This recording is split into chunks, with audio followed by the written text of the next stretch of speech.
Já? Então, gente, boa tarde, boa noite, sei lá. Então, fui convidado para dar uma aula de hemorragia digestiva para vocês. Uma vez explicado aqui, vocês vão ver que a aula é uma aula que vai ter um conteúdo muito denso. Apesar de ficar um pouco mais chato isso, vai ficar mais fácil depois para vocês estudarem, né? Então, o tema que propuseram falar é sobre hemorragias digestivas ou aspectos, na verdade, clínicos, não aspecto cirúrgico, endoscópico, mais para a gente mesmo, direcionado para essa pós-graduação. Então, aspectos gerais, é uma patologia, na verdade, clínica cirúrgica, posso dizer também endoscópica da sala de emergência, né? A eficiência do atendimento de um paciente com hemorragia digestiva é proporcionalmente à redução de mortalidade. Quanto mais rápido, mais eficiente for esse atendimento. A mortalidade não é tão grande, gira em torno de 5 a 10%, lembrando que 5 a 10% dos que têm um atendimento eficiente, obviamente, né? E geralmente o paciente morre por uma descompensação clínica, porque a gente consegue estabilizar o doente, mas ele acaba tendo quadro infeccioso, ou infarto, e pode acabar gerando esse número de mortalidade, e não propriamente pela hemorragia. Hemorragia digestiva alta, eu vou botar bastante termo, que é dúvida, vocês podem me chamar.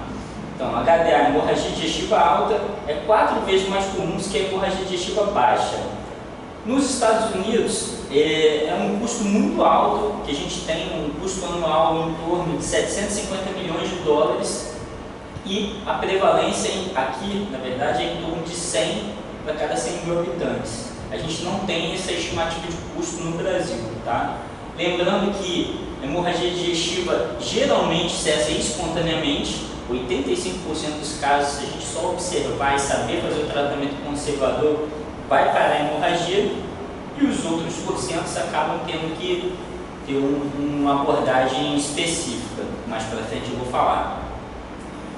Então, devem sempre ser avaliados endoscopicamente, tá? Seja de urgência, principalmente nos casos que não cessam espontaneamente, ou eletivamente nas próximas 24, 48 horas, idealmente nas primeiras 24 horas, como eu vou falar adiante. Bom, então, só para relembrar, mas acho importante a gente falar também, hemorragia digestiva alta a gente classifica onde acomete alterações entre o esôfago proximal e o ângulo de trás, né, que é a quarta posição do duodenal. E alguns termos que a gente vai utilizar bastante, como melena, hematêmese, sangramento oculto e hematoquesia. Lembrando que a melena geralmente é aquela característica de evacuação escura, odor característico, aquele cheiro insuportável, né?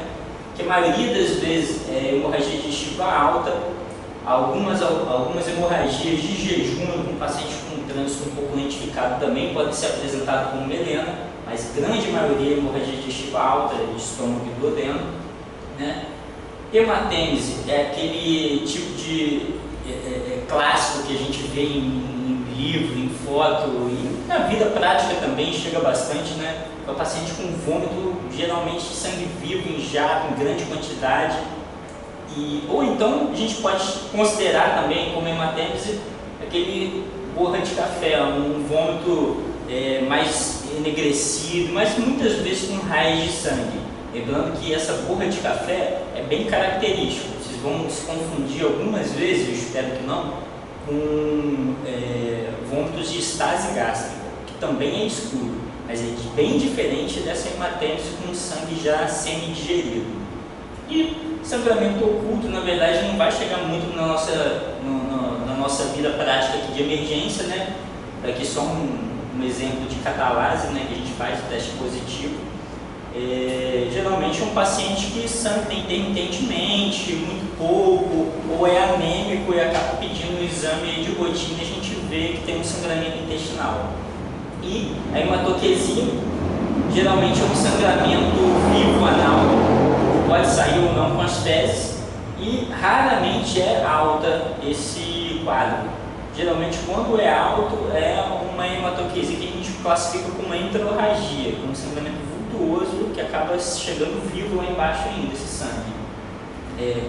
Lembrando que tudo isso que eu estou dizendo aqui, excluindo sangramento sangramento baixo por hemorroidas, tá? Falando de hemorragia mais doença péptica ou varicosa, enfim, de vertígo. A maioria das vezes de hemorragia, a gente vai ver de enterorragia, não, de hematoquesia, ainda é doença hemorroidária. Anuloficiais é a grande pool aí de hemorragias baixas. Bom, vamos lá. Aqui só para relembrar, né, os mais comuns da hemorragia digestiva alta, no caso, é a úlcera gástrica, duodenal, ou seja, doença péptica, e varizes de esôfago. Existem algumas ainda, esofagites erosivas, a laceração por Malleolivais, que é muito comum em jovem, que acaba tendo ingestão de grande quantidade de bebida alcoólica, fica vomitando o tempo todo e no último vômito sai um pouquinho de sangue. Classicamente, laceração por Malleolivais, tá? E menos comuns de ver entre erosões gástricas, gastropatia de hipertensão portal, câncer, varizes gástricas, de Elafoire, que é um vaso aberrante na mucosa intestinal que pode sangrar, telangiectasias ou ectasias vasculares e raramente uma duodenite erosiva, úlcera esofágica mais específica, né? Fístula ortoentérica, hemofilia, doença de Crohn são causas também de hemorragia, mas não tão prevalentes. O grande tchan é lembrar doença péptica, úlcera gástrica e duodenal e varizes de esôfago. Esses são os principais causas de hemorragia digestiva alta e nessa ordem mesmo, doença péptica subiu, antes era meio a meio, agora está um pouquinho acima de porcentagem de sangramento do que varizes de esôfago. E aqui é um quadrinho só para lembrar no dia a dia prático, são sinais correspondentes a cada tipo de etiologia. Úlcera péptica geralmente tem uma dor epigástrica ou hipocôndrio direito, tá? Lembrando que a úlcera duodenal, ela sangra mais quando a gente classifica ela na parede posterior. Na parede anterior, geralmente, é pneu peritônio. Ele não sangra muito, ele pode, na verdade, perfurar. Tá? Úlcera esofágica, geralmente com sintomas esofagianos, né? Odinofagia, refluxo, disfagia.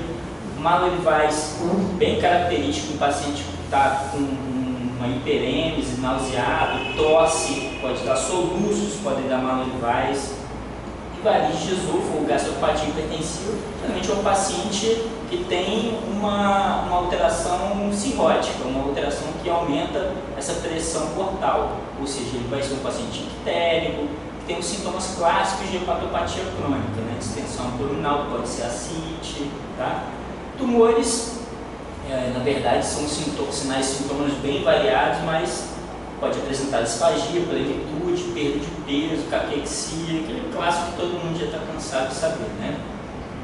Bom, hemorragia digestiva baixa a gente já classifica como distal ao longo de trás, obviamente, né? Então, pode ser desde o intestino delgado até o ânus. Obviamente, como havia dito, a gente vai excluir as causas hemorroidárias, que são, sim, infinitamente mais frequentes de causas de hemorragias, não vou nem te classificar como digestivas, anuloficiais.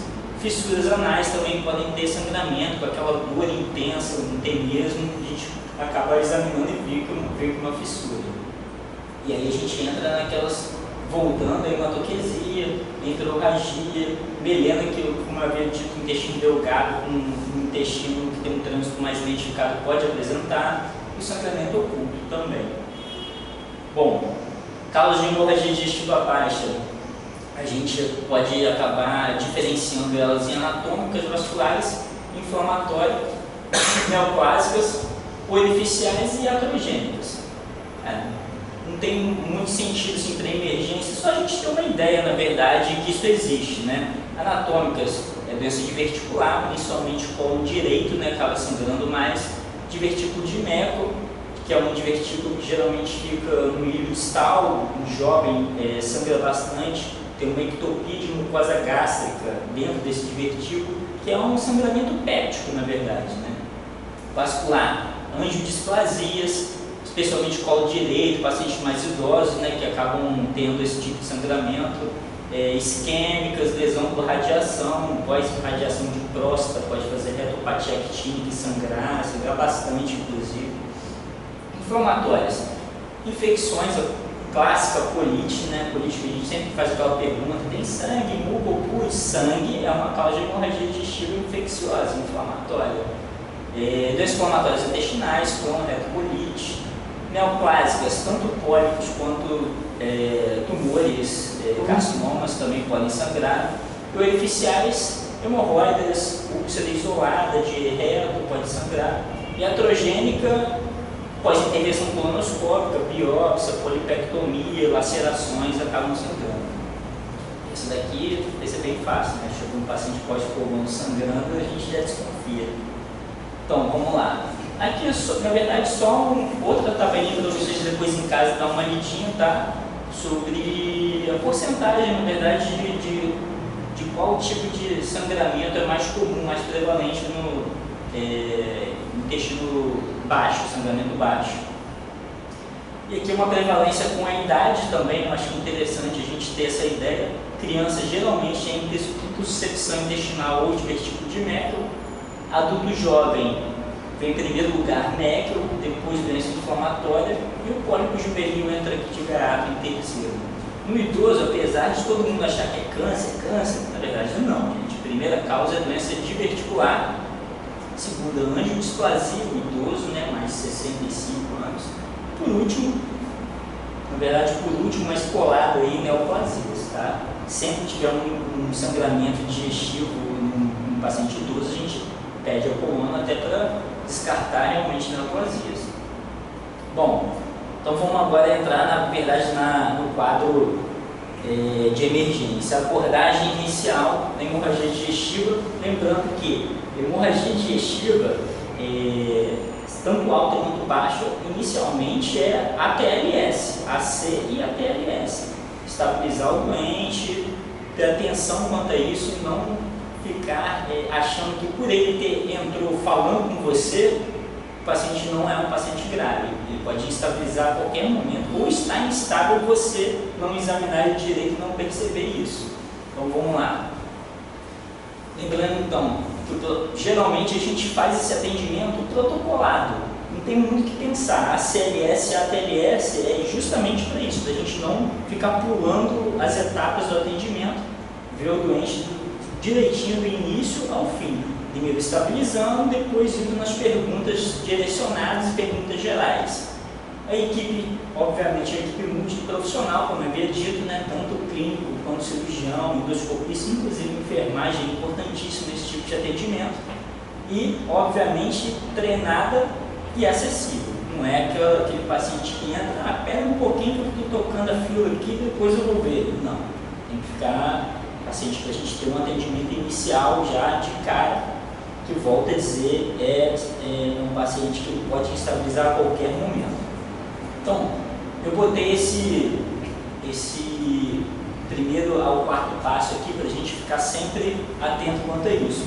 Assim como a hemorragia digestiva, isso acaba ficando também uma dica para qualquer atendimento de paciente de trauma, tá? Que a gente poderia sim classificar como hemorragia digestiva como um paciente traumatizado também, tá? Digamos assim. Então vamos lá. Primeiro é uma triagem rápida, né? Chegou o doente relatando que vomitou sangue ou vomitando sangue, deita o doente, obviamente a gente não vai atender esse doente em pé ou sentado na cadeira, tá? Examina ele rapidamente e passa para a segunda etapa, a estabilização clínica. Terceiro, a gente acaba tentando chegar ao consenso de um possível diagnóstico e, por último, de acordo com todos esses três passos, o tratamento adequado, o melhor tratamento para esse doente. Então vamos lá. Na triagem rápida, qual é o nosso objetivo? Identificar instabilidade hemodinâmica e atendimento prioritário. Se o paciente tiver instabilidade hemodinâmica, aqui a gente tem um acolhimento, né, que é uma semi-triagem. Se for bem triado ali na frente, pressão, pulso, saturação, só isso a gente já pode inferir uma prioridade ou não para esse paciente. Ou seja, pacientes com essas características aqui, a gente já tende a pensar no paciente que tem um sangramento com alteração hemodinâmica. E isso, prioridade, tá? Se o caso, o paciente chegou, relato de hemorragia, de vômitos com sangue lá, sinais vitais todos normais, não é para entrar com o paciente direto para a sala vermelha, sair entubando o doente. A gente vai ter que fazer um atendimento especializado nele, olhar, examinar ele direitinho, mas com um pouco mais de segurança, um pouco de mais calma nesse tipo de atendimento. Então, o que seriam esses sinais de prioridade, sinais de instabilidade hemodinâmica? Ansiedade, isso é difícil também, né? O paciente que vomitou sangue geralmente está ansioso, né? Agora, torpor, lipotímia, dispneia, palidez cutânea talvez seja um pouco mais subjetivo, né? Extremidades frias também. Agora, com a pressão sistólica menor do que 100, uma frequência cardíaca maior do que 100, ou alterações hemodinâmicas ortostáticas, que era mais de 10 na sistólica, ou elevação de 20 batimentos na frequência, ou então com pacientes com sangramento ativo, chegou vomitando na nossa cara. Esses são pacientes que a gente tem que dar prioridade e levar esse paciente para a sala, no caso aqui nossa sala amarela ou a sala vermelha, para iniciar o tratamento adequado para ele. Que seria, inicialmente, monitorizar esse doente, tá? Para ficar realmente de olho na instabilidade nos próximos minutos. Ele pode estar estável e em 20 minutos ele instabilizar. Então não adianta a gente medir a pressão do doente na triagem, no acolhimento, e daqui a meia hora ou não, né? Algumas vezes a gente nem faz isso por falta de monitor, rever a pressão, rever os sinais vitais do doente. O ideal é colocar um monitor para medir a cada 10 minutos, a cada 20 minutos, isso na primeira hora, tá? Para prever sinais de complicação, de instabilidades, que eles geralmente estão na nossa cara. Medindo de 10 minutos, uma pressão caindo, uma frequência cardíaca aumentando, uma saturação caindo, isso é sinal de instabilidade, de gravidade, e que vocês vão ver, a gente já pode inclusive transfundir o doente sem ter um hemograma disponível, sem nada, só com esses sinais de instabilidade. Então, a estabilização clínica, como eu havia dito, é conforme a CLS, gente, isso não muda. O paciente chegou, via aérea, hemodinâmica, tudo que vocês já sabem, tá? Suporte geral, geralmente a gente dá oxigênio para um doente que tiver com a saturação mais baixa. Obviamente a gente já dá zero, paciente chato, quer comer, deitou em cama de hospital, eles querem comida, impressionante, né? De preferência, 2 acessos venosos calibrosos, tá? Muito sincero com vocês, você que está gravando isso, um acesso calibroso bom, conseguir um 18ão no braço, tudo bem, não precisa ficar funcionando 2 acessos não, tá? A não ser que realmente necessite, o paciente está muito instável, não é para perder tempo um acesso profundo, tá? Um acesso de 14 Gauss, um gel por 14, às vezes consegue hidratar, aumentar o volume mais rápido do que um acesso profundo, aberto, tá? Isso, eu não lembro exatamente em quantos minutos, quantos ml minutos, no próprio gel mostra isso, mas vocês vão ver que é papo de 5 minutos para um soro inteiro. Então, assim, não é para perder tempo funcionando profundo e doente, é pegar um acesso de 18 a 14. Sonda nasogástrica, isso daí, gente, eu coloquei aqui, mas fiquem com alerta quanto a isso, não é todo doente que a gente vai ficar passando sonda nasogástrica. Tá? Alguns deles, principalmente pacientes com variz de esôfago roto, acabam, como eu havia dito inicialmente, 85% de sangramento cessam espontaneamente, inclusive os varicoses. E tem um quadro tamponando essa variz que está sangrando, a gente passa a sonda e leva o quadro junto, volta a sangrar. Então, sonda nasogástrica, se realmente tiver necessidade, não é protocolo sondar todo mundo, tá? Aqui eu botei em dúvida de origem de sangramento. Na verdade, isso daqui, eu vou até tirar na próxima aula, não é um suporte geral. Isso daqui é no segundo tempo. O paciente está estável, não vomitou na sua frente, você está em dúvida se esse sangramento é alto ou é baixo, a gente pode usar uma lavagem gástrica, uma sonda nasogástrica, para tentar identificar se esse sangramento realmente é alto ou não, que também não é 100%, tá?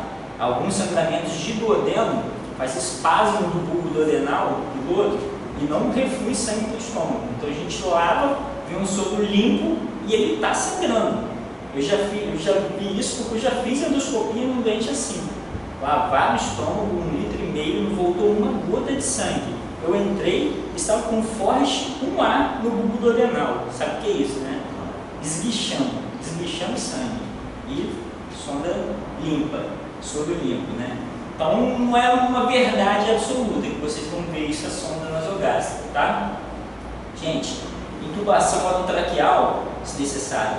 Isso é ABCD, no caso, tá? O paciente chegou torporoso com hematêmese, é para intubar o doente. Proteção de via aérea é o primeiro passo do seu atendimento, tá? Ou o paciente vomitou, broncoaspirou, já não perca tempo. Vamos ver, eu vou botar um sorinho, vai melhorar a pressão, ele vai melhorar o nível de consciência. Negativo. Intubar o doente, depois pega acesso, faz o que tiver que fazer, aumenta a hidratação. Não, primeiro é via aérea, tá? Sonda vesical de demora, na verdade, são paciente grave, né? O ideal é a gente ficar de olho no débito urinário para ver, na verdade, a perfusão. Um dos estigmas que a gente vê de perfusão, o ideal é manter 0,5 ml por quilo-hora. Isso em paciente traumatizado, paciente que tem sangramento, o ideal é a gente ver em todo o nosso doente grave, tá? Acima de 0,5 a 1 ml por quilo-hora. E, obviamente, nesse meio tempo, coletar os exames laboratoriais. E aí a gente passa para o segundo passo, já deitou o doente, intubou o doente, pegou o acesso, monitorizou, está na nossa mão o doente, né? Está lá na sala amarela, lá de frente. O que a gente vai fazer inicialmente? Cristalóide. Tem um Voluvem, tem um isocel, vou jogar albumina. Não, gente, é cristalóide. Ressuscitação volêmica já está mais do que carimbado, é cristalóide. Eu particularmente prefiro o Ringer, mas pode ser usado soro fisiológico, tá? Nessa dose aqui, 25 a 30 ml quilo na primeira hora. Em 1 hora a gente vai infundir rápido essa hidratação e rever como vai ficar a pressão, os sinais vitais do doente. Se refratário, ou seja, o paciente continuar ainda instável, a gente já pode avaliar a hemotransfusão. Não saiu o hemograma ainda, não interessa. Se o paciente estiver instável pós-ressuscitação volêmica, é igual a transfusão sanguínea, tá? Independente do nível do hematócrito da hemoglobina. E, obviamente, é refratário, a gente classifica como um choque hipovolêmico. Os uso de aminas já estão autorizados para você começar logo nesse doente. Então, qual é o alvo da gente quando a gente transfunde? Geralmente, o paciente que tem doença cardiovascular grave, uso de antiagregantes ou anticoagulantes, maior de 65 anos, pneumopatas, nefropatas, o ideal é a gente manter uma hemoglobina acima de 10 nesse doente. E pacientes com baixa comorbidade, uma hemoglobina acima de 7 é o suficiente para a gente deixar o paciente estável inicialmente. Uma atenção aqui, isso aqui é óbvio, né? Paciente com função cardíaca prejudicada, ficar de olho nessa reidratação. Às vezes ele está, de certa forma, instável, a gente bota 3, 4 litros de volume, o paciente faz um edema agudo. Então, cautela com o paciente cardiopata, tá? Isso, voltando agora na nossa prática diária, é um pouco complicado. Não sei se todo mundo já percebeu, o paciente de SUS é uma caixinha de surpresa. Você pergunta para um paciente de 80 anos se ele tem alguma doença, se ele toma algum remédio, ele fala que não tem doença nenhuma, não toma remédio nenhum. Por quê? Porque ele nunca foi no médico. E quando foi, é dor de cabeça, roupa de pirona em casa. Então, para a gente é muito difícil, porque a gente não tem nosso doente estratificado. Então, infelizmente, exame físico bom, uma boa semiologia, identificar estigmas de insuficiência cardíaca, estigmas de hepatopatia, que essa vai ser realmente a verdade. Tá? Não sei se vocês cansaram de ver paciente que é diabético e quando a gente interna que a gente descobre, né? Que eles nunca viram glicemia e falam que não é diabético. E ficam putos ainda quando a gente fala pressão, né? Então vamos lá. Aminovasoativas. Bom, isso não preciso nem de falar muito para vocês, né? Inicialmente começar com nora. Se o paciente for cardiopata, a gente vai começar também com nora, tá? E não melhorou com nora, aí a gente associa doluta para paciente cardiopata, basicamente isso. Mas a nora é a amina vasoativa de preferência para instabilidade para choque hipovolêmico refratário, tá? Coagulopatias. Bom, paciente com INR alargado, a gente chama o TAP alargado, INR maior que 1,5, ou seja, 1,6 para cima, está autorizado a utilização do plasma fresco.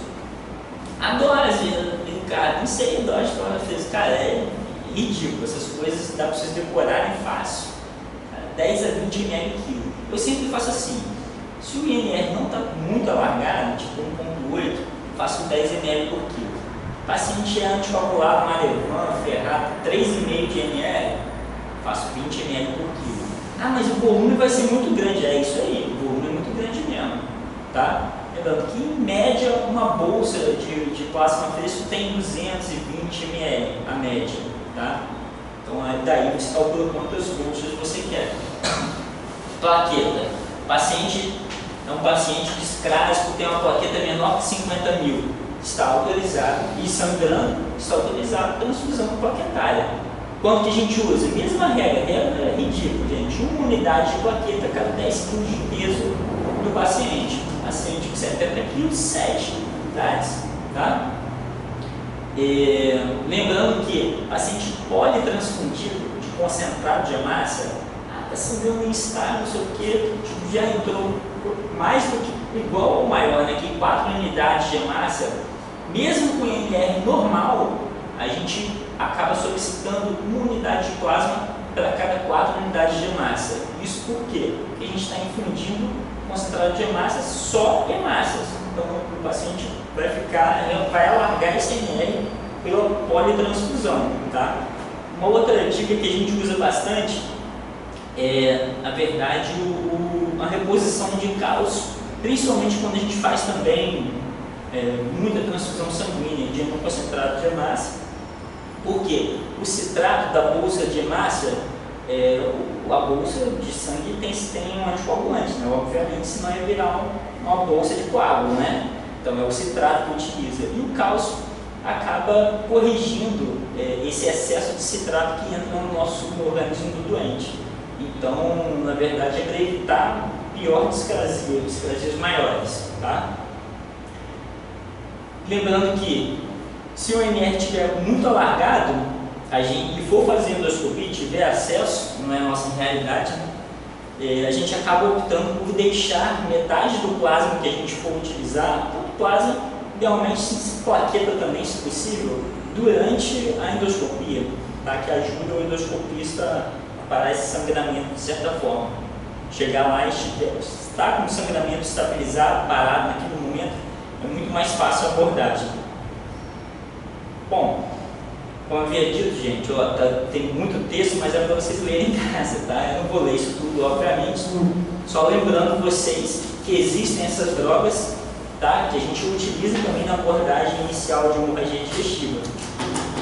Vou pular um pouquinho a letra aqui. O transamin e o Epson, que é o aminocapróico, são drogas que a gente utiliza, não vou dizer rotineiramente, mas utiliza mais talvez o transamin, né? O Epson, na verdade, a gente vê muito no INCA, no hospital oncológico, eles adoram usar Epson. Que são o quê? O transamin é um agente antifibrinolítico, mostrou em 7 estudos grandes uma redução discreta da mortalidade da hemorragia digestiva, mas não alterou muito o risco de ressangramento, enfim, acaba utilizando na nossa vida prática no nosso desespero. Tá? Porque a gente não vai conseguir dosar fibrinogênio ou outras coisas aqui na nossa emergência. Ou seja, transfundiu, botou a amina, o paciente continua sangrando, essa vai ser a nossa indicação do transamin. Desespero, não tem mais o que fazer, a gente utiliza o transamin que tem aqui, inclusive, na nossa emergência. o Epson não tem. Mas também, principalmente em sangramento tumoral, a gente pode utilizar ele até 4 vezes ao dia, tá? A eritromicina não tem nada a ver com sangramento, a gente não vai parar sangramento. Mas lembrar que tanto ela quanto o Plasil são procinéticos potentes, tá? Então ajuda, na verdade, a tirar o coágulo do estômago para o endoscopista. Ideal você fazer 20, 30 minutos antes de uma endoscopia, uma dose, que é essa dose aqui, 3 mg por quilo, se tiver, né, a eritromicina também não é tão fácil de achar, para o endoscopista chegar e conseguir enxergar alguma coisa, tá? Porque muitas vezes a gente entra e não enxerga nada, acaba tirando o aparelho e olha, vamos fazer uma eritromicina, tem que lavar o estômago e rever, tá? Então vamos lá, diagnóstico. Diagnóstico, a gente já pegou o paciente, triou, estabilizou o doente, vamos começar a fazer agora as perguntinhas para a família, para ele, examinar ele minuciosamente, tá? Que isso ajuda também a fazer um tratamento direcionado. Lembrando que aqui a gente está falando ainda da abordagem inicial. Então, diagnóstico, anamnesezinha direcionada, obviamente, para pacientes com hemorragia digestiva. Início e duração de sangramento, histórias prévias, já vomitou sangue antes, é etilista, tem alguma disfunção hepática, ele é cirrótico, tem coagulopatia, usa algum anticoagulante, antiagregante, usa anti-inflamatório, emagrecimento. São todas as perguntas, gente, que a gente, na nossa prática, já é acostumado e que isso daqui direciona realmente o que você vai fazer, o seu segundo passo. Se a gente vai direcionar para o tratamento de doença varicosa ou vai direcionar o tratamento de doença péptica. Isso, infelizmente, não é felizmente, não é aleatório. A gente precisa saber, porque são drogas caras que existem no mercado para a gente tratar e, obviamente, uma vai ajudar e a outra não. Tá? Exame físico completo. Exame físico completo, gente. Tá? É do pé à cabeça, passando também pelo ânus. Tem que fazer o toque retal no doente, tá? Toque retal e anoscopia, na verdade, uma ectoscopia do ânus, que algumas vezes a gente consegue ver uma hemorroida ali. Eu boto o dedo para o sangramento. Eu vi o doente instabilizar o sangramento de hemorroida. Então, ficar de olho realmente nesse tipo de doente, examinar minuciosamente, tá? Procurando também estigmas de hepatopatia, massas intraabdominais, tudo isso vai ajudar na hora da gente definir o tratamento direcionado desse tipo de doente, do hemorragia digestiva.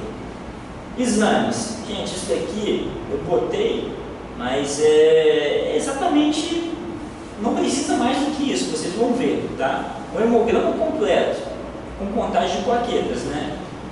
Ureia e creatinina, quantificar a disfunção, TGO, TGP, TAC, PTT, se tiver, seria ótimo, né? Dosar a protrombina, albumina, tipagem sanguínea, ABO e RH, suficiente, tá? Aqui a gente já tem uma ideia de disfunção hepática, né? TGO, TGP e albumina, e aqui a gente consegue ver se tem alguma alteração, plaqueta, uma anemia prévia, que isso já direciona e já modifica também o tratamento.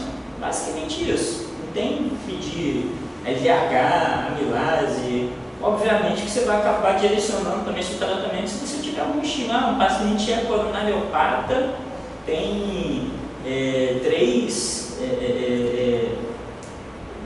coronárias obstruídas, conservador, obviamente você vai acabar pedindo enzimas cardíacas também, um eletropressionante.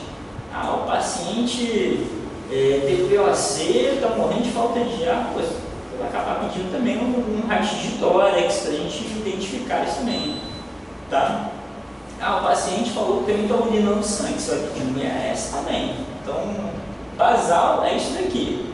Tá? E a gente pode acabar direcionando algumas coisas de acordo com o nosso exame físico e a nossa anamnese.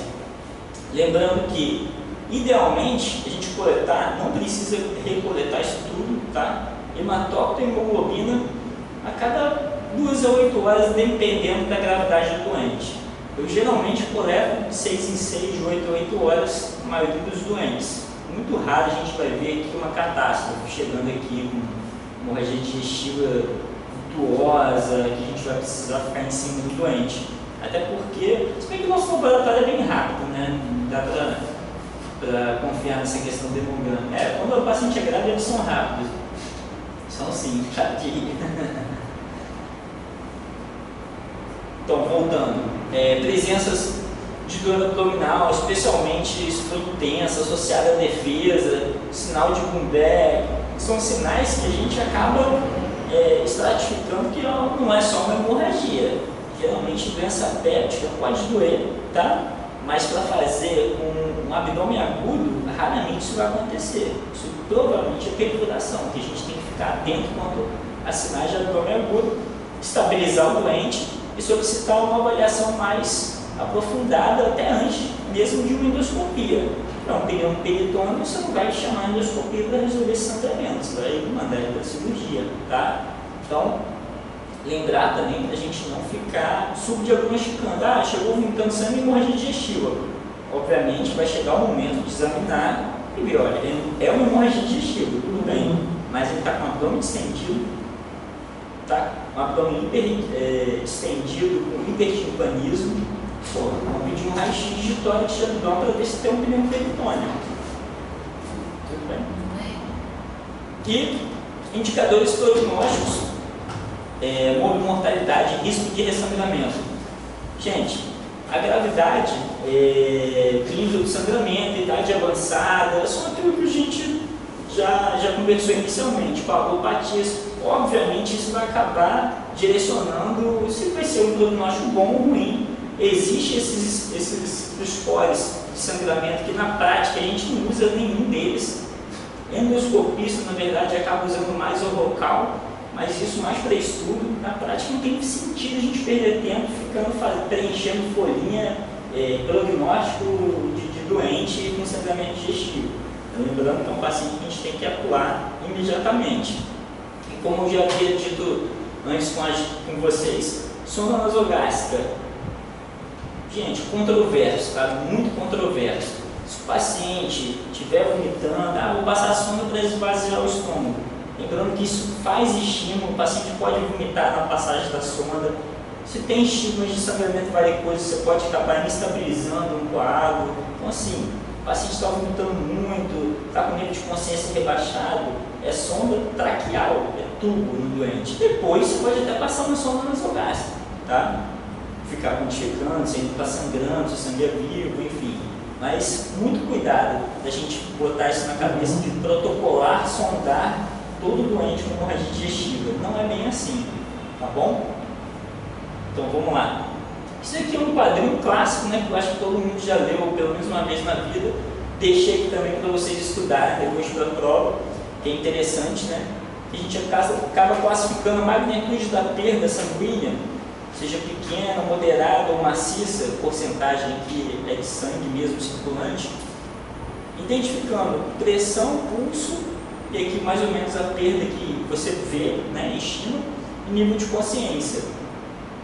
Pequeno geralmente é normal, né, tem uma perda menos de 1 litro de sangue, né, nível de consciência normal, pulso normal, ou um pouquinho alterada na hipotensão ortostática. Moderada a gente já começa a ver em sinais de instabilidade. O paciente que está taquicárdico, geralmente é isso, é jovem taquicárdico com um relato de hemorragia digestiva. Nem sempre ele chega a ficar hipotenso, às vezes ele fica hipertenso, tá? E por favor, gente, relato de hemorragia digestiva, mas o paciente é hipertenso coronariopata, não é para fazer antihipertensivo para esse doente, tá? É um paciente para hidratar.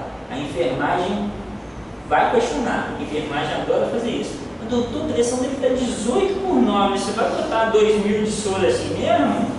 Vai colocar. Por quê? Inicialmente, principalmente nesse tipo de sangramento aqui, moderada ou pequeno também, pode ter até um aumento inicial da pressão arterial. Você vai ver mais pela taquicardia ou pulso normal, que vai identificar a maioria das vezes se é pequena ou moderada, tá? E a maciça é clássico, né, gente? Paciente geralmente chocado, né? Sim, baixamente nível de consciência, é um paciente que tem que ter uma abordagem mais rápida, são pacientes graves. Bom, falando agora um pouquinho para vocês sobre a abordagem então específica. Vocês puderam notar os aspectos gerais de hemorragia digestiva, eu nem cheguei a citar, na verdade, se ele estava vomitando sangue, se ele estava evacuando sangue. Que na maioria não, sempre a abordagem inicial é a mesma. É a CLS, a TLS, estabilizar o doente. Independente se o sangue está saindo por cima ou por baixo, não está mais saindo, gente. Entubar o doente que precisar de entubar, pegar os acessos periféricos, de preferência 2, lembrando que pode ser um calibroso, um acesso bom, tá? E depois, você examinou, conversou com a família rapidamente, fez um exame direcionado, viu se ele tem ou não estigma de hepatopatia, se é um doente que tem história de doença péptica, usuário de anti-inflamatório, antiagregante, daí a gente vai acabar direcionando o tratamento específico que é realmente também, na verdade, além da abordagem inicial, que altera a mortalidade do doente. Então, inicialmente eu vou falar sobre hemorragia digestiva alta não varicosa, tá? Isso é uma fotinha de exemplo, gente, uma úlcerazinha gástrica, aqui outra úlcera, olha, um aparelho endoscópio em retrovisão. Isso aqui é uma laceração de Mallevaes, é o esôfago aqui é o esfíncter inferior, né? O paciente que vomita pós-chopada, né? Chopadinha do Henrique. Chega o último vômito, sempre sai sangue, né? Entra em desespero e vai para emergência. É saúde, medicina. Aí, ó, é isso aqui que acontece. Tumorzinho, né? De incisura angulares, né? Que é o âncora, que é o corpo. Também é uma causa de sangramento. O sangramento geralmente não, sempre mais complicados, que não param de sangrar a maioria das vezes. Isso é um exemplo, vocês já viram alguma vez uma gastropatia hipertensiva portal. E aqui o famoso de Laffois, é um vasozinho aberrante, aqui nesse caso está no duodeno, sangrando, babando sangue aqui, né, um forte umbilical. Então, vamos lá. A doença não varicosa, a maioria das vezes a gente vai tratar como uma doença péptica, tá? Lembrando que tem lacerações, tem outros estigmas, que no exame físico a gente vai acabar identificando. O paciente ficou vomitando o dia inteiro e no último sai sangue. Provavelmente não é doença péptica, isso deve ser uma Mallevaes. Mas na maioria das vezes, nosso dia a dia é o usuário crônico de alguma medicação específica, ou o paciente que já tem histórico de úlcera, de gastrite, que acaba vomitando e chega para a gente na emergência. Tá? Então, a úlcera péptica é a maior causa de hemorragia, a gente já sabe disso, né? E, dentre as alterações que causam essa úlcera péptica, sim, 1000 anos na frente, a H. pylori é o primeiro lugar.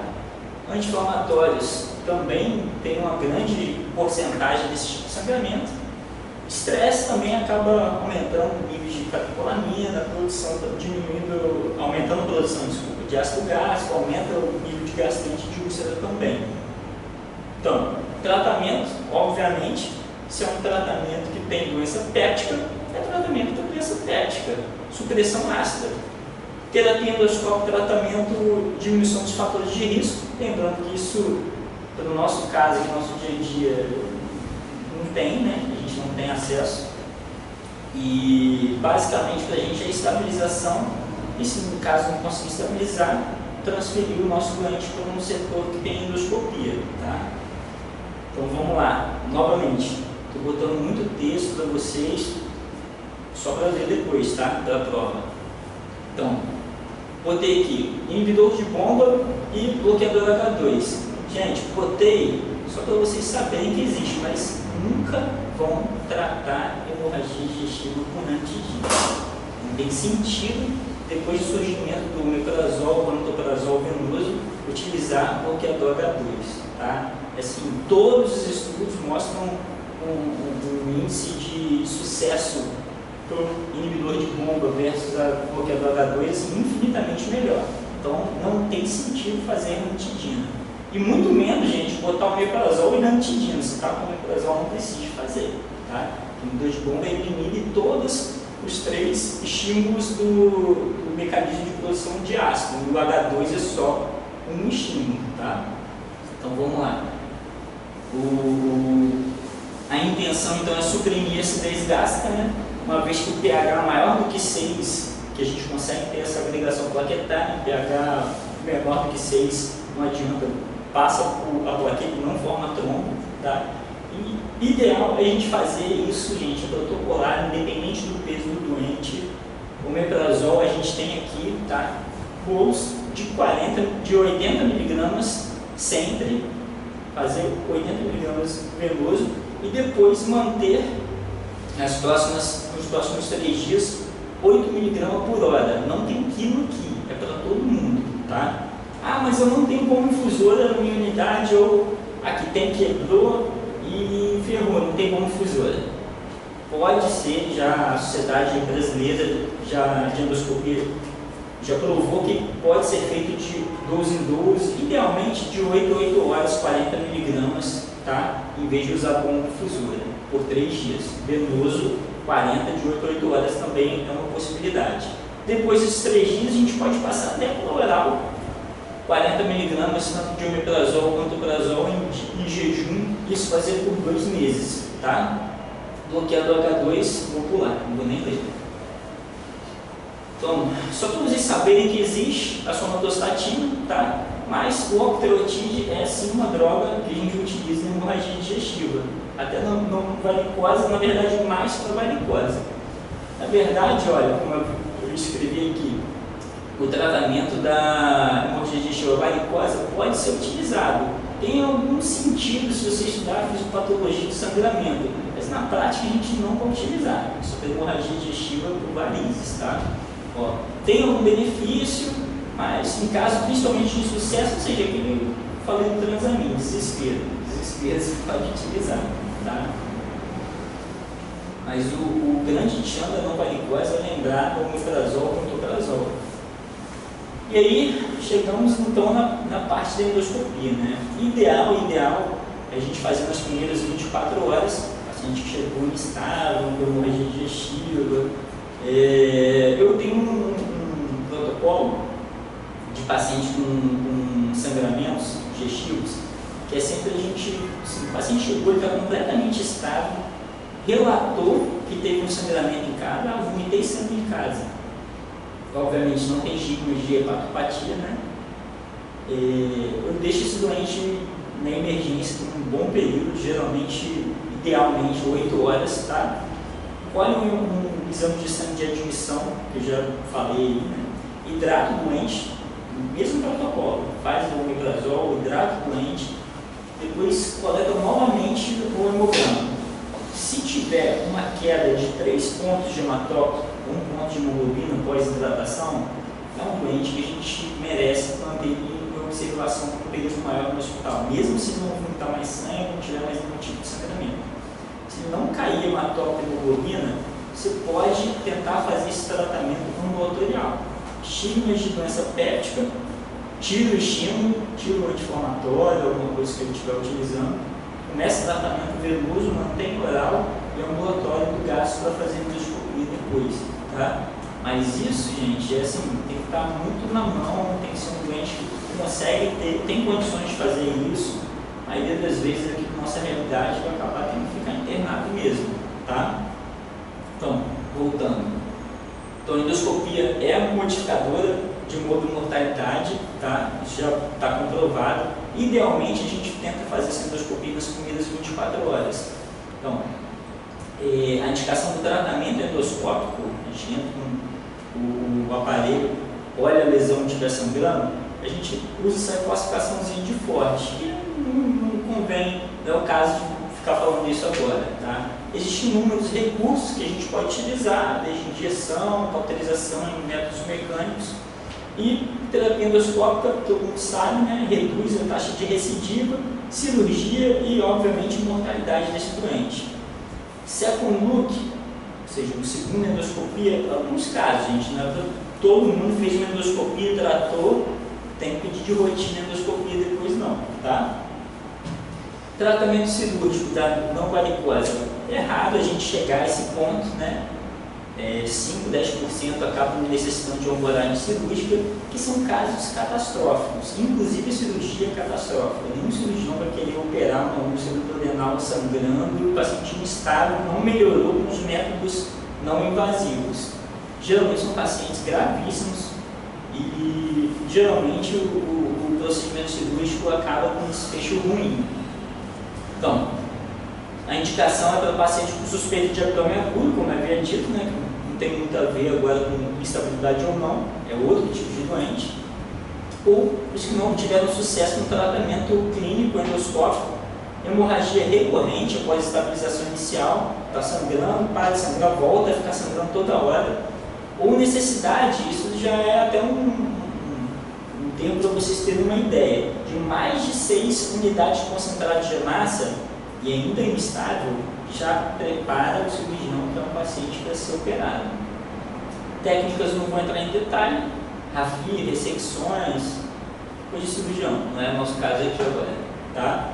E passando então para a hemorragia digestiva varicosa, que só é exemplo também para vocês, que vocês todo dia teve a oportunidade de ver, no esôfago, a luz do esôfago, e aqui tem 4 cordões, 1, 2, 3 e 4 aqui, varicosos, tá? Azulados no esôfago. Aqui é uma varizinha de esôfago, na verdade aqui em retrovisão, é variz de fundo gástrico, desculpa, um sangramento Forrest em jato, catástrofe. Aqui já são varizes de esôfago, tipo essas daqui, que a gente faz a ligadura elástica, fica com esse aspecto, e que essa variz aqui antes de sangrar, em retrovisão, são esses botões no fundo gástrico. Vamos lá. Hemorragia digestiva varicosa. Então, em relação a essas varizes, a maioria delas são pacientes que têm hipertensão portal, obviamente, né? Às vezes uma hipertensão sindicada superior também pode dar esse tipo de alteração esofágica, geralmente são varizes mais altas, mas a grande maioria são pacientes cirróticos, tá? Lembrando que a estatística é muito ruim. O paciente cirrótico com hemorragia digestiva tem essa estatística aqui, 30% terão hemorragia, né? 30 a 50% vão morrer no primeiro episódio de hemorragia. O cirrótico que sangra, além de ser grave, diminui muito sobrevida. Se eu não me engano, diminui de 50% no próximo ano. Tem uns que vão morrer na hora, no primeiro ano é grande risco dele morrer também, tá? E o cara sangrar ainda tem problema da população, tem fator de população muito... Pois é. Você ainda sangra mais. E é um paciente que sempre está na berlinda, né? Um child B, quase C, sangrou, descompensa tudo. Hepato renal, insuficiência renal, espera. Acaba fazendo encefalopatia que nunca teve, enfim, é uma catástrofe mesmo. O paciente cirrótico tranquilo, geralmente não sangra porque a variz dele é pequena, não tem uma hipertensão muito grave, né? Um child age, a maioria das vezes não vai sangrar. Vai sangrar é algo que já está por um fio para complicar, infelizmente, são as catástrofes. Então, o fator do desenvolvimento da variz, obviamente, gente, é a hipertensão portal, e isso daqui que é a merda. Olha, a pressão portal normal é até 10 milímetros de mercúrio. Uma variz se forma acima de 10 milímetros e ela rompe acima de 12. Cara, é muito tênue essa faixa. 2 milímetros de mercúrio para romper uma variz, tá? Então vamos lá. Correção de coagulopatias é importantíssimo nesses pacientes, né? Geralmente o paciente que sangra já tem o INR alargado, tem fatores de coagulação um pouco alterados, então se você não transfundir plaqueta, geralmente tem plaqueta baixa, leucopênico, plaquetopênico, vai continuar sangrando, né? Então, cadê? Me perdi. A correção então desses coagulopatias é importantíssima, né? Considerando a associação com a insuficiência hepática da plaquetopenia, discrasia, alargamento de INR, né? Então é importante destacar que o paciente com suspeita de hemorragia digestiva por rotura de variz deve-se evitar politransfundir esse doente, porque e você, como havia dito, pode piorar a discrasia do doente. Então é um paciente para a gente deixar ele com hemoglobina até não ficar transfudindo demais. O ótimo é diferente desse doente que, vou manter ele agora com 2 de hemoglobina. Não é para isso. Transfundir se realmente for necessário. E lembrar do gluconato de cálcio para alterar o citrato, enfim, fazer tudo o que for possível para evitar mais discrasia nesse doente. E aí sim a gente começa a falar de forma ideal os análogos da somatostatina. Infelizmente, aqui no nosso hospital a gente não tem, muito menos somatostatina, que é raríssimo de achar, né? O octreotide é não tão raro, mas aqui não tem. E o vapreotide, obviamente, não tem, né? Então, a somatostatina, só para vocês saberem, eu deixei aqui falando bastante sobre elas, né? Tem a dose dela, mas geralmente não é o que a gente utiliza, nem em hospital particular. O que a gente utiliza muito é o octreotide, tá? A dose é muito fácil, 50 microgramas em bolo seguido de 50 microgramas hora. Novamente não tem quilo, então é dose padronizada. Mesma coisa, a gente tenta deixar isso por 3 a 5 dias, tá? E depois acaba diminuindo e tirando essa medicação. E o grande tchan do hospital público, então, é essa medicação aqui, olha, são os análogos da vasopressina. A vasopressina, gente, a gente até tem em alguns hospitais, mas não é o ideal a gente ficar usando. Agora, a terlipressina, inicialmente, foi muito criticada nos estudos fora do Brasil, mas aqui a nossa prática é usual. O paciente com varizes esôfago, gota, é igual a terlipressina. Por quê?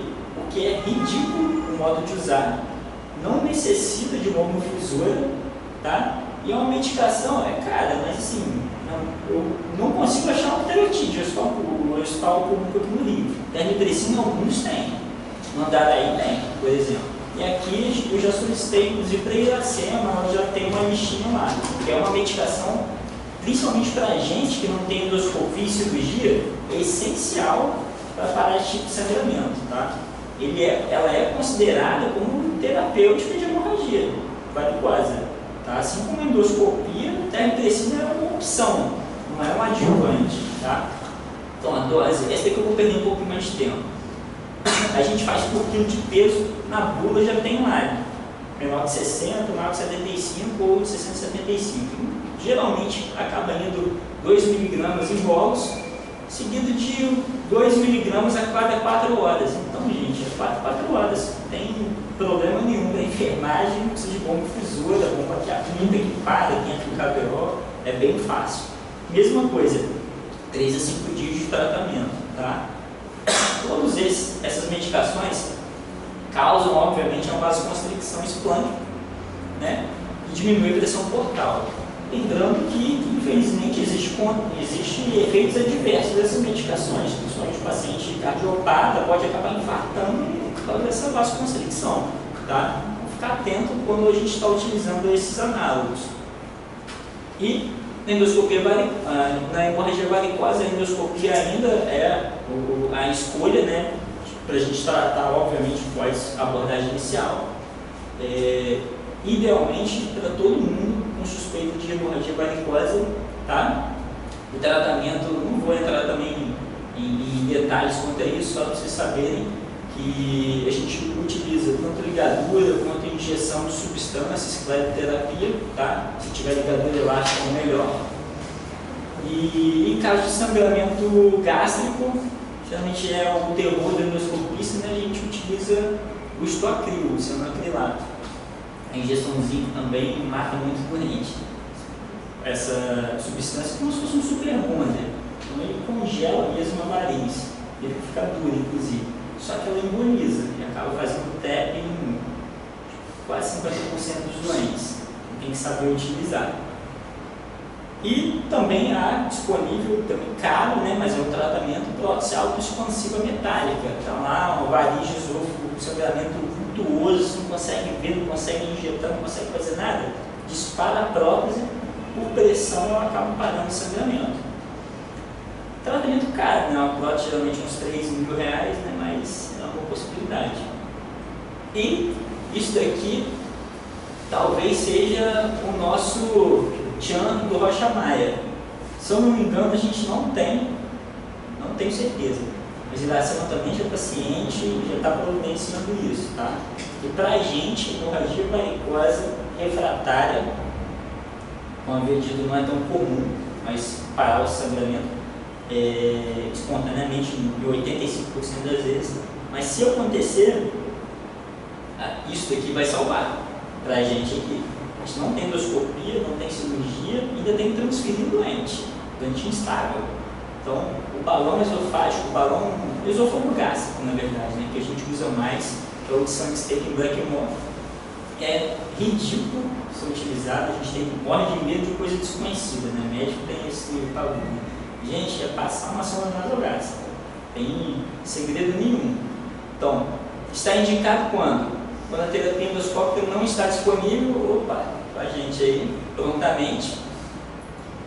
Pedir a Gabi, geralmente demora umas 3 semanas, né, para marcar uma endoscopia. Em caso de falha terapêutica conservadora, ou seja, está lá na dermipredicina que vai chegar aí para a gente, o paciente não está melhorando, continua estabilizando, continua vomitando sangue, né?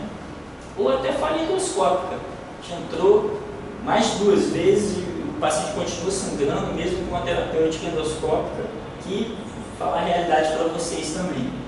Rio de Janeiro, a maioria das vezes não tem muito recurso endoscopicamente. Tem gente que injeta algo absoluto em varizes, porque não tem o que fazer. Não tem kit de ligadura, não tem etabolina, porra nenhuma. Tá? Se é uma acrilato, então morri, se tiver uma variz de fundo disponível. Clipe, se vocês verem um clipe um dia no hospital público, tira foto e me manda. Então, assim, é muito raro ter também uma endoscopia ideal. O estudo que a gente vê aqui são estudos de hospitais que têm condições. Então, na nossa realidade, a endoscopia perde muito até a sua função. Tá? É injetar solução de salina com adrenalina e álcool absoluto. É isso que se faz na realidade do Rio de Janeiro. Tá? Então, beleza, vamos voltar para o balão. O tempo hábil dele insuflado, no máximo, idealmente 24 horas, tá? Preferência a menor quantidade possível, 6 a 12 horas, na verdade, se possível, 2 horas, tá? E até, no nosso caso, o balão é para ponte para endoscopia. Botou o balão, aciona o CISREG, o SUBPAV, transfere o doente para um hospital que tem endoscopia para tentar resolver, tá? Vai ser excelente, salva a vida. Então, promove o controle de sangramento. Cessa, na verdade, um sangramento em 90% dos casos. A taxa de ressangramento, depois que você tira o balão, é 50%. E lembrando que, no nosso caso, isso não tem muito problema, porque no nosso caso é parar para transferir. E aí o endoscopista, se estiver sangrando ou não, é ele que se vire lá, ele e o cirurgião. Tá?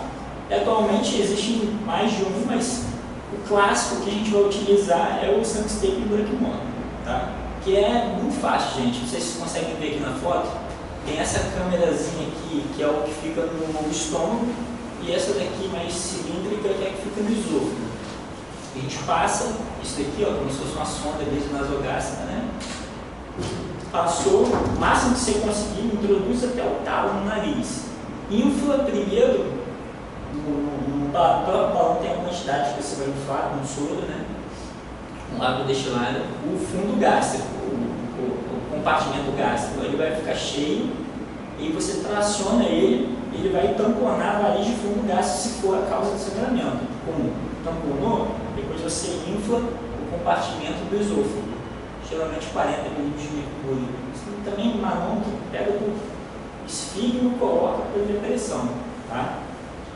Inflou, deixou uma rodanazinha com um pezinho de 1 kg pendurado, obviamente, gente, o paciente está entubado, sedado, tá, porque deve doer pra caramba, né? E transferência do doente. E para mesmo, para o sangramento, tá? Você ganha algumas horas aí. E as catástrofes, né, gente? Sempre quando hemorragia digestiva, a gente falar em cirurgia, isso vai dar merda. O paciente está muito ruim. Na varicose, a mesma coisa. Se a gente optar por operar, fazer uma derivação, um shunt cirúrgico, geralmente o paciente não aguenta a cirurgia. TIPS, gente, é o shunt porto-sistêmico intraempático triangular, como falar, mas assim, lugar público que tem no Rio de Janeiro, INCA, só. E olha lá, não sei nem se está tendo lá o equipamento para fazer isso, tá? Que você também dá uma esvaziada na pressão. Você faz um shunt, né? Porto-sistêmico, acaba pegando e vai passando esse fluxo pela porta e diminui a pressão das varizes de esôfago, varizes de fundo e para o sangramento, que também é uma merda. Se a fluopatia aumenta para caramba no doente, isso daqui é os dois, na verdade, né? São pontes do tratamento definitivo desse cirrótico, que é transplante hepático. E aí vai para a fila. E sabe-se lá. Né? Terminando já, gente. Lembrando que depois que a gente fez todo o tratamento, estabilizou, colocou o balão, não colocou, tem outras coisas que a gente tem que ficar atento. Principalmente o paciente cirrótico com ascite, né? Profilaxia de PBE. Profilaxia de PBE é recomendada então em todos os pacientes que tiverem evento hemorrágico do trato gastrointestinal, tá? E isso aumenta significativamente essa sobrevida, você diminui o índice de translocação, diminui o índice de apolopatia no doente, tá? Antibiótico recomendado, olha, a maioria das vezes a gente não vai usar o anfloxo oral não, tá? O ideal é a gente acabar utilizando ceftriaxone 1 grama por dia por 7 dias. Ciclo também pode utilizar, mas vai por mim. Ceftriaxone ou ceftriaxone. Ceftriaxone a gente tem aqui. 7 dias, principalmente se for cirrose avançada, suspeita de resistência, ou seja, cirrose avançada é o nosso caso. Hemorragia digestiva varicosa na emergência é cirrose avançada, para ter certeza que não vai aparecer um chai de ar vomitando sangue. E se tiver um chai de ar vomitando sangue, deve ser úlcera péptica, não deve ser varize.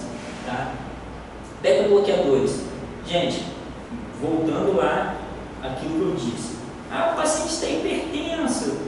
Vou fazer beta-bloqueador para diminuir a pressão do tratamento profilático de variz. Gente, isso não é na emergência, tá? Nunca vai utilizar beta-bloqueador antihipertensivo em paciente que está em choque pulmonar. Nunca. Isso é depois. Estabilizou, tá sem risco de vida, não está mais sangrando. Aí você pode introduzir o beta-bloqueador ou então fazer erradicação com ligadura elástica seriada. Geralmente a gente mantém beta-bloqueador até erradicar tudo. Fez endoscopia, ligou todas as varizes, endoscopia depois de controle sem varizes, você pode tirar o beta-bloqueador. Tá? Então, depois de controlar a hemorragia só, tá? Por favor, não é para fazer antihipertensivo e beta-bloqueador desse tipo de doente. Que tem sangramento ativo, obviamente. E, mais uma vez, falando também o que tem que falar, né? Nossa vida real pública vai ser difícil, mas existe e é muito bom, gente. A arteriografia, cintilografia, na verdade, não é tratamento. Cintilografia com imagens marcadas, a gente consegue identificar mais ou menos, olha aqui uma imagem de cintilografia, que beleza que é, né? Olha, mais ou menos o local que está sangrando, ó. Aqui dá para ver a cintilografia, ó, que sangrou mais ou menos no flanco direito. Entendeu? Agora aí se identifica para a cirurgia abordar ou por enteroscopia a gente tem uma noção, se entra por cima ou entra por baixo. Tá? Já a arteriografia, além de diagnóstica, é terapêutica. Só uma imagenzinha de arteriografia, né? Já precisa de um sangramento com um fluxo um pouco maior e aí acaba injetando microesferas, jofolan, enfim, cessando o sangramento. Tem uma taxazinha de isquemia também no local, às vezes tem que operar esse doente. Tá? Existe, infelizmente a gente não tem disponível. Lá no INCA tem a arteriografia. Sentido a gente não usa não. E hemorragia digestiva baixa, a gente fala muito rapidamente, na verdade para a gente isso não interessa. Se for um sangramento baixo, vai ser a abordagem inicial. Acaba perdendo o sentido se o paciente é cirrótico ou não, na verdade a gente vai acabar tendo que excluir que seja alta, né? De certa forma, mas lembrando que hemorragia baixa a gente vai acabar tendo que solicitar uma colonoscopia. Tá? Se não conseguir, acaba indo para a cirurgia. Não vou nem entrar em detalhes, porque é para vocês verem depois. E a endoscopia também entra, assim, não muito para emergência. A gente acaba estabilizando, ele não acha o foco, fez uma endoscopia alta, fez uma baixa, não viu nada que está sangrando. A gente ainda disponibiliza a endoscopia. Aqui um exemplo só de um duplo balão. Lá no INCA também a gente tem. Se precisarem um dia na vida, pode ligar comigo por Rolante. Tá? Então dá para ser feito também. Não é de urgência, endoscopia raramente vai ser feito de urgência.